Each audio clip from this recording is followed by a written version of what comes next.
warahmatullahi wabarakatuh. Kami dari kelompok 2, saya Nurisma, dan teman-teman saya Dita Martinda, Rosma Winda, Kirana Pitasari, dan Tiara Aniska. Di sini kami akan memaparkan video kami mengenai biaya dalam pembiayaan kesehatan atau konsep biaya. Oke guys, selamat menyaksikan. Sendiri Tiara Aniska akan membuka awal dari penjelasan ini. Sebelum itu, tolong di subscribe dan komen di bawah ini. Baiklah, di sini saya akan menjelaskan awal materi dari biaya dalam pembiayaan kesehatan. Sebelum itu kita harus mengetahui dulu apa itu kesehatan dan mengapa kesehatan itu sangat penting. Jadi, kesehatan merupakan investasi untuk mendukung suatu pembangunan ekonomi serta memiliki upaya dalam penanggulangan kemiskinan. Kemudian, pembangunan kesehatan harus dipandang sebagai suatu investasi yang akan meningkatkan kualitas sumber daya manusia.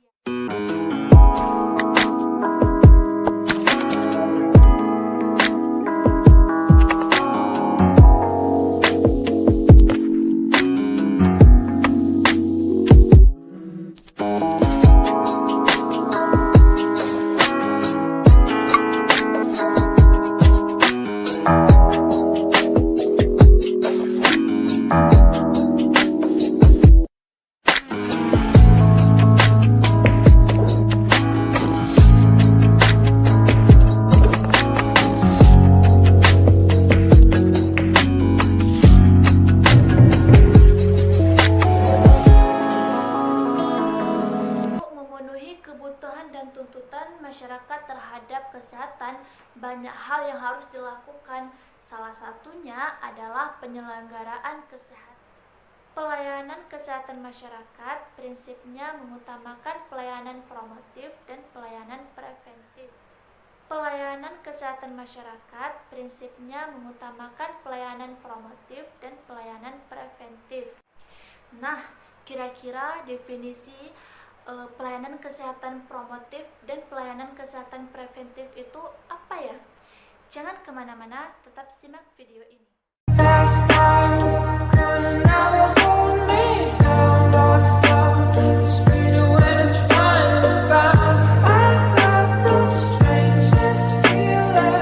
This is my kingdom come. This is my kingdom come.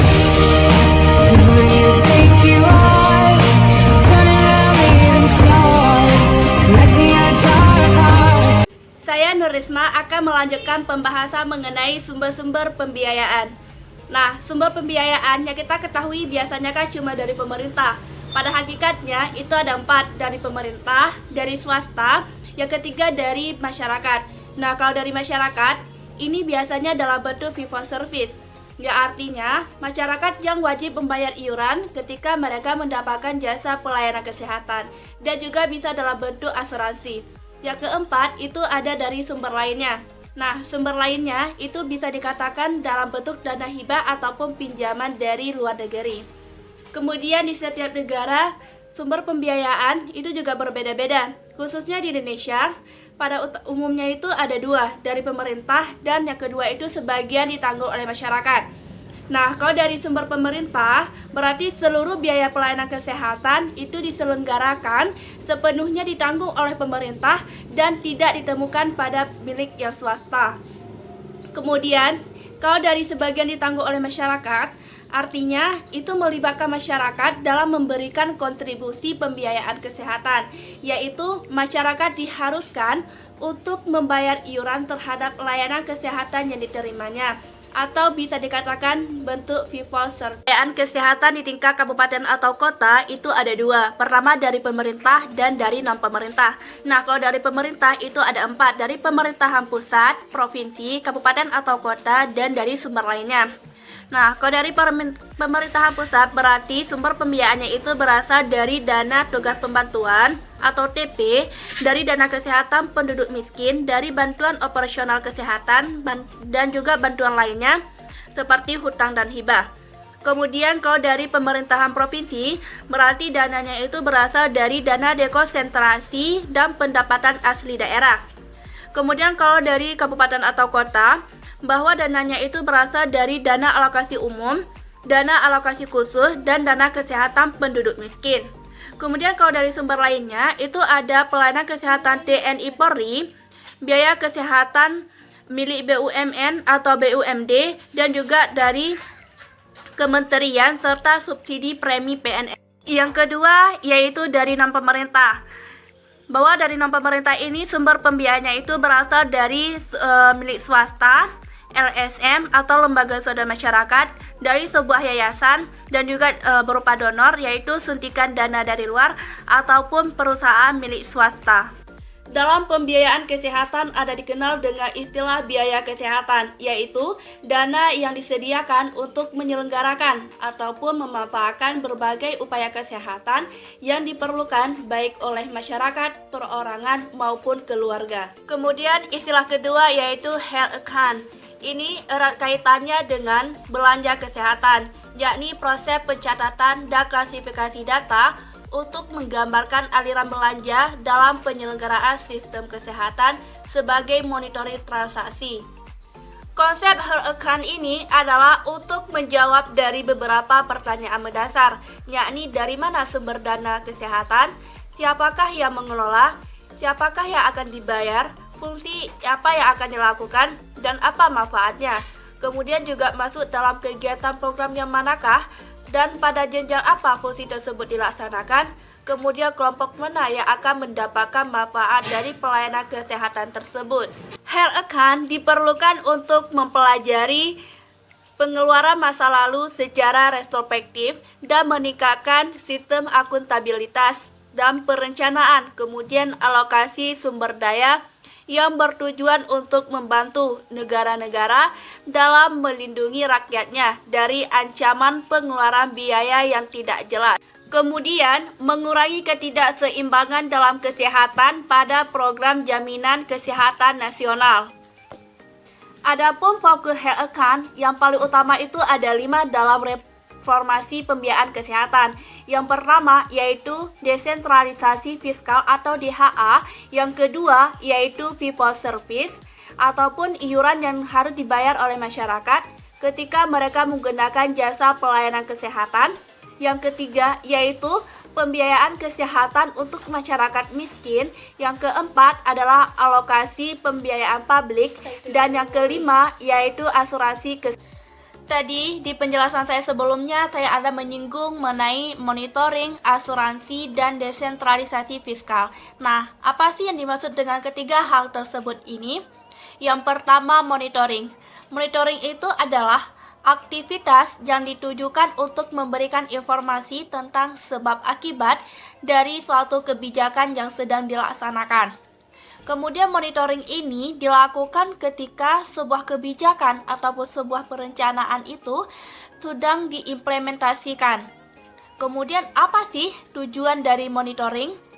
Yang pertama, tujuan dari monitoring itu adalah untuk menjaga agar kebijakan yang sedang diimplementasikan ataupun yang sedang berjalan sesuai dengan tujuan dan sasaran. Yang kedua, tujuan dari monitoring adalah untuk menemukan kesalahan sedini mungkin sehingga mengurangi resiko yang lebih besar. Kedua yaitu desentralisasi fiskal. Merupakan sebuah instrumen untuk mencapai salah satu tujuan bernegara, yaitu terutama memberikan pelayanan publik yang lebih baik dan menciptakan proses pengambilan keputusan publik yang lebih demokratis. Desentralisasi fiskal ini akan diwujudkan dengan memberikan kewenangan kepada tingkat pemerintahan yang lebih rendah untuk melakukan pembelanjaan, kewenangan untuk memungut pajak, terbentuknya dewan yang dipilih oleh rakyat, dan juga mengenai tentang kepala daerah dan juga transfer bantuan dari pemerintahan. Istilah yang ketiga yaitu asuransi. Asuransi ini merupakan perjanjian antara pertanggung dan tertanggung yang mewajibkan tertanggung untuk membayar sejumlah premi untuk memberikan pergantian atas resiko kerugian kerusakan, kematian, atau kehilangan keuntungan yang diharapkan, yang mungkin akan diderita karena suatu peristiwa yang tidak berdaya. Adapun manfaat dari asuransi adalah jika bagi tertanggung itu merupakan bisa ganti rugi atas segala sesuatu seperti musibah, kehilangan, atau peristiwa yang telah disepakati bersama. Baik teman-teman, selanjutnya akan dilanjutkan oleh kawan saya. Semoga bermanfaat. Baik, saya Fira Novitasari akan melanjutkan pembahasan mengenai macam-macam biaya kesehatan. Sebelum saya menjelaskan tentang macam-macam biaya kesehatan, sedikit saya akan menjelaskan kembali mengenai pengertian dari biaya kesehatan itu apa. Jadi, biaya kesehatan merupakan biaya yang harus disediakan untuk menyelenggarakan dan atau memanfaatkan berbagai upaya kesehatan yang diperlukan oleh perorangan, keluarga, dan masyarakat. Nah, selanjutnya saya akan membahas tentang macam-macam biaya kesehatan. Biaya kesehatan banyak macamnya karena semuanya tergantung dari jenis dan kompleksitas pelayanan kesehatan yang diselenggarakan dan atau dimanfaatkan. Hanya saja disesuaikan dengan pembagian pelayanan kesehatan tersebut. Maka dari itu, biaya kesehatan ini secara umum dapat dibedakan atas dua macam, yaitu yang pertama ada biaya pelayanan kedokteran dan yang kedua ada biaya pelayanan kesehatan masyarakat. Yang pertama, biaya pelayanan kedokteran. Biaya yang dimaksudkan di sini adalah biaya yang dibutuhkan untuk menyelenggarakan dan atau memanfaatkan biaya pelayanan kedokteran itu sendiri yang tujuan utamanya untuk mengobati penyakit serta memulihkan kesehatan para penderita, atau dikenal juga sebagai upaya pelayanan kesehatan kuratif dan upaya pelayanan kesehatan rehabilitatif. Nah, pengertian dari upaya pelayanan kesehatan kuratif yaitu kegiatan pengobatan yang ditujukan kepada penyembuhan penyakit, pengendalian penyakit, pengurangan penyakit dari penderita, atau pengendalian penyakit untuk kecatatan agar kualitas para penderita dapat terjaga seoptimal mungkin. Sedangkan yang upaya pelayanan kesehatan secara rehabilitatif merupakan kegiatan yang mengembalikan bekas penderita ke dalam masyarakat sehingga dapat berfungsi sebagai anggota masyarakat yang berguna untuk dirinya sendiri dan juga kepada masyarakat semaksimal sesuai dengan kemampuannya. Adapun mekanisme pembiayaan secara sederhana, pembiayaan ini ada dua macam, yaitu yang pertama ada mekanisme pembiayaan secara tunai, yaitu mekanisme yang mengikuti mekanisme pembayaran di pasar. Setiap penderita yang membutuhkan pelayanan kedokteran ini diharuskan membayar tunai atas pelayanan yang diperolehnya. Kemudian, pembiayaan ini dikenal sebagai fee for service. Nah, yang kedua itu ada mekanisme pembayaran di muka, yaitu bentuk lain yang banyak diperlukan adalah melalui sistem pembayaran di muka atau prepayment, yang lazimnya banyak dilakukan melalui program asuransi kesehatan atau health insurance. Selanjutnya yang kedua yaitu biaya pelayanan kesehatan masyarakat. Biaya yang dimaksudkan di sini adalah biaya yang dibutuhkan untuk dapat menyelenggarakan dan atau memanfaatkan biaya pelayanan kesehatan masyarakat itu sendiri yang tujuan utamanya untuk memelihara dan meningkatkan kesehatan serta dapat mencegah berbagai jenis penyakit. ataupun juga dikenal sebagai upaya pelayanan kesehatan secara promotif dan upaya pelayanan kesehatan secara preventif.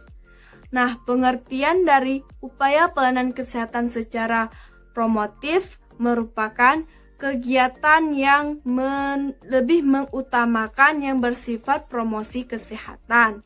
Sedangkan upaya pelayanan kesehatan secara preventif yaitu kegiatan pencegahan terhadap suatu masalah kesehatan atau penyakit.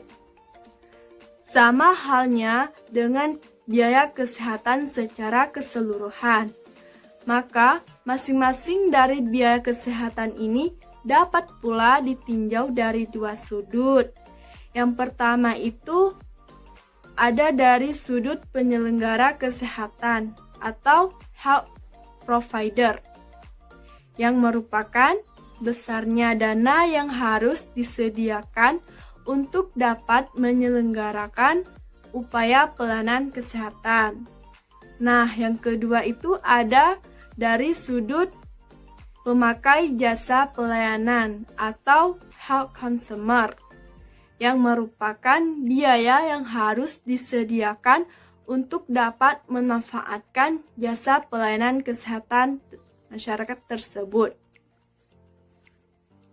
Adapun mekanisme pembiayaannya juga ada dua macam, yaitu yang pertama ada mekanisme pembiayaan secara sentralisasi. Pada negara yang menganut asas sentralisasi, semua biaya pelayanan kesehatan masyarakat ditanggung oleh pemerintah pusat. Dana tersebut sesuai dengan hierarki pemerintah yang berlaku, disalurkan secara berjenjang ke institusi yang diserahkan langsung tanggung jawabnya untuk menyelenggarakan pelayanan kesehatan masyarakat tersebut. Nah, yang kedua itu ada mekanisme pembiayaan secara desentralisasi. Pada negara yang menganut asas desentralisasi, semua biaya pelayanan kesehatan masyarakat itu ditanggung oleh pemerintah daerah pula dari sistem pemerintah yang dianutnya. Maka peranan dari pemerintah daerah ini dapat dibedakan atas dua macam. Yang pertama itu ada otonom dan yang kedua ada semi-otonom. Nah, pengertian dari otonom sendiri adalah semua tanggung jawab pemerintah daerah adalah sepenuhnya termasuk dalam hal menentukan kebijakan. Sedangkan yang semi-otonom merupakan semua tanggung jawab pemerintah daerah masih bersifat terbatas karena lazimnya yang sepanjang bersifat kebijakan tersebut masih mendapatkan pengaturan dari pemerintah pusat. Sekian penjelasan dari saya, selanjutnya akan disampaikan oleh teman saya. Assalamualaikum warahmatullahi wabarakatuh. Perkenalkan, saya Nita Marlinda, anggota dari kelompok 2, sedikit menjelaskan pemaparan dari sambungan teman saya, yaitu syarat pokok pembiayaan kesehatan. Nah, teman-teman pasti sudah tahu apa itu syarat pokok pembiayaan kesehatan. Sedikit saya jelaskan, mari disimak teman-teman. Nah, suatu biaya kesehatan yang baik harus memenuhi beberapa syarat pokok, yaitu yang pertama, adanya jumlah. Nah, jumlah yang bagaimana? Tersedianya dana dalam jumlah yang cukup. Artinya, dapat membiayai penyelenggaraan seluruh upaya kesehatan yang dibutuhkan, serta tidak menyulitkan masyarakat yang memanfaatkannya. Nah, dan yang kedua adanya penyebaran. Penyebaran yang seperti apa? Yaitu mobilisasi dana kesehatan yang sesuai dengan kebutuhan. Yang ketiga, adanya pemanfaatan. Pemanfaatan yang bagaimana? Yaitu alokasi dana pelayanan disesuaikan dengan tingkat pemanfaatan pelayanan kesehatan yang dibutuhkan. Jadi, bisa kita tarik kesimpulan, yaitu syarat pokok pembiayaan ada 3, yaitu yang pertama, adanya jumlah, dan yang kedua, adanya penyebaran, dan yang ketiga, adanya pemanfaatan. Kemudian, untuk dapat melaksanakan syarat-syarat pokok tersebut, maka perlu dilakukan beberapa hal lagi. Nah, yang pertama adanya peningkatan efektivitas. Nah, pasti teman-teman sudah tahu apa itu peningkatan efektivitas. Sedikit saya jelaskan sepengetahuan dari kelompok kami, yaitu peningkatan efektivitas dilakukan dengan mengubah penyebaran atau alokasi penggunaan sumber dana berdasarkan pengalaman yang dimiliki. Maka, alokasi tersebut lebih diutamakan pada upaya kesehatan yang menghasilkan dampak yang lebih besar. Misalnya nih, mengutamakan upaya pencegahan, berarti bukan pengobatan penyakit. Nah, sedikit saya ulang sekali lagi, yaitu mengutamakan upaya pencegahan, tetapi bukan pengobatan penyakit. Nah, dan yang kedua adanya peningkatan efisiensi. Nah, peningkatan efisiensi dilakukan dengan memperkenalkan berbagai mekanisme pengawasan dan pengendalian. Berarti peningkatan efisiensi yaitu adanya pengawasan dan penggalian. Selanjutnya, mekanisme yang dimaksud untuk peningkatan efisiensi ini ada dua, yaitu yang pertama adanya standar minimal pelayanan. Nah, tujuannya untuk menghindari pemborosan. Kemudian ditarik lagi, ada 2 macam standar minimal yang sering digunakan. Yang pertama, adanya standar minimal sarana. Nah, seperti apa standar minimal sarana? Misalnya nih, standar minimal rumah sakit dan standar minimal laboratorium. Nah, dan yang kedua, adanya standar minimal tindakan. Bagaimana yang dimaksud dengan standar minimal tindakan? Misalnya nih, tata cara pengobatan dan perawatan penderitaan, dan daftar obat-obatan esensial. Nah, kita lanjut yang kedua, adanya kerjasama. Bagaimana yang dimaksud dengan kerjasama?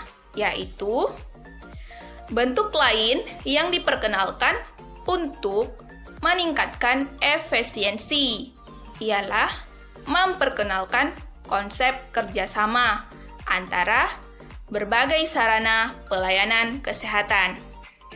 Nah, kemudian terdapat 2 lagi nih bentuk kerjasama yang dapat dilakukan. Pasti teman-teman belum tahu, mari kita tahu bersama. Yang pertama adanya kerjasama institusi. Misalnya nih, sepakat secara bersama-sama membeli peralatan dokter, misalnya yang mahal dan jarang dipergunakan. Dan yang kedua adanya kerjasama sistem. Nah, kerjasama sistem ini yang bagaimana? Misalnya, sistem rujukan, yaitu adanya hubungan kerjasama timbal balik antara satu sarana kesehatan dengan sarana kesehatan lainnya. Jadi, untuk dapat melaksanakan syarat-syarat pokok itu adanya 2, yaitu harus adanya peningkatan efektivitas, dan yang kedua adanya peningkatan efisiensi yang saya jelaskan tadi. Nah, kita sambung ke fungsi pembiayaan kesehatan. Pasti fungsinya berbeda-beda, teman-teman. Kami memiliki fungsi yang dapat dipaparkan, yaitu yang pertama adanya penggalian dana, yaitu penggalian dana untuk upaya kesehatan masyarakat atau UKM singkatannya. Sumber dana UKM terutama berasal dari pemerintah, baik pusat maupun khusus maupun daerah. Bantuan melalui pajak umum, pajak khusus, bantuan dan pinjaman, serta berbagai sumber lainnya. Sumber dana dari masyarakat dihimpun secara aktif oleh masyarakat sendiri guna membiayai upaya kesehatan masyarakat. Kemudian adanya penggalian dana untuk upaya kesehatan perorangan atau UKP, yaitu berasal dari masing-masing individu dalam satu kesatuan keluarga bagi masyarakat rentan dan keluarga miskin. Sumber dananya berasal dari pemerintah melalui mekanisme jaminan pemeliharaan kesehatan wajib. Nah, dan yang kedua fungsinya yaitu pengalokasian dana. Nah, alokasian dana dari pemerintah, yaitu alokasi dana yang berasal dari pemerintah untuk UKM dan UKP dilakukan melalui penyusunan anggaran pendapatan dan belanjaan baik pusat dan maupun daerah. Kemudian alokasi dana dari masyarakat, yaitu alokasi dana dari masyarakat untuk UKM dilaksanakan berdasarkan asas gotong royong sesuai dengan kemampuan, sedangkan UKP dilakukan melalui kepesertaan dalam program jaminan pemeliharaan kesehatan wajib dan atau sukarela. Nah, dan yang terakhir nih fungsinya yaitu pembelanjaan. Nah, pembiayaan kesehatan dari pemerintah dan publik private atau partnership digunakan untuk membiayai UKM. Nah, yang kedua adanya pembiayaan kesehatan yang terkumpul dari dana sehat dan dana sakit dan dana sosial keagamaan digunakan untuk membiayai UKM dan UKP. Selanjutnya, pembelanjaan untuk pemeliharaan kesehatan masyarakat rentan dan kesehatan keluarga miskin dilakukan melalui jaminan pemeliharaan kesehatan wajib. Ya, terima kasih atas simakannya. Saya Nita Marlinda. Wassalamualaikum, dan selanjutnya dilanjutkan oleh teman saya. Baik, perkenalkan nama saya Rosma Winda.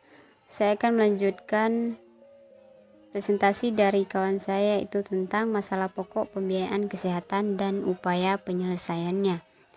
Di sini ada 5. Yang pertama, kurangnya dana yang tersedia. Seperti yang kita ketahui bersama, di banyak negara terutama negara yang berkembang, pelayanan kesehatan yang tidak memadai diakibatkan rendahnya kesadaran pentingnya arti kesehatan, sehingga tidak bersifat produktif melainkan bersifat konsumtif. Kita dapat mengambil contoh di Indonesia misalnya, jumlah dana berkisar 2-3% dari total anggaran belanja dalam setahun. Dan yang kedua, adanya penyebaran dana yang tidak sesuai. Masalah lain yang dihadapi ialah penyebaran dana yang tidak sesuai karena kebanyakan justru beredar di daerah perkotaan, padahal jika ditinjau dari penyebaran penduduk, terutama di negara yang sedang berkembang, kebanyakan penduduk bertempat tinggal di daerah pedesaan. Yang ketiga itu ada pemanfaatan dana yang tidak tepat. Pemanfaatan dana yang tidak tepat juga merupakan salah satu masalah yang dihadapi dalam pembiayaan kesehatan ini. Mengejutkan bahwa di banyak negara terutama biaya pelayanan kedokterannya jauh lebih tinggi daripada pelayanan kesehatan masyarakat. Padahal, semua pihak telah mengetahui bahwa pelayanan kedokteran dipandang kurang efektif daripada pelayanan kesehatan masyarakat.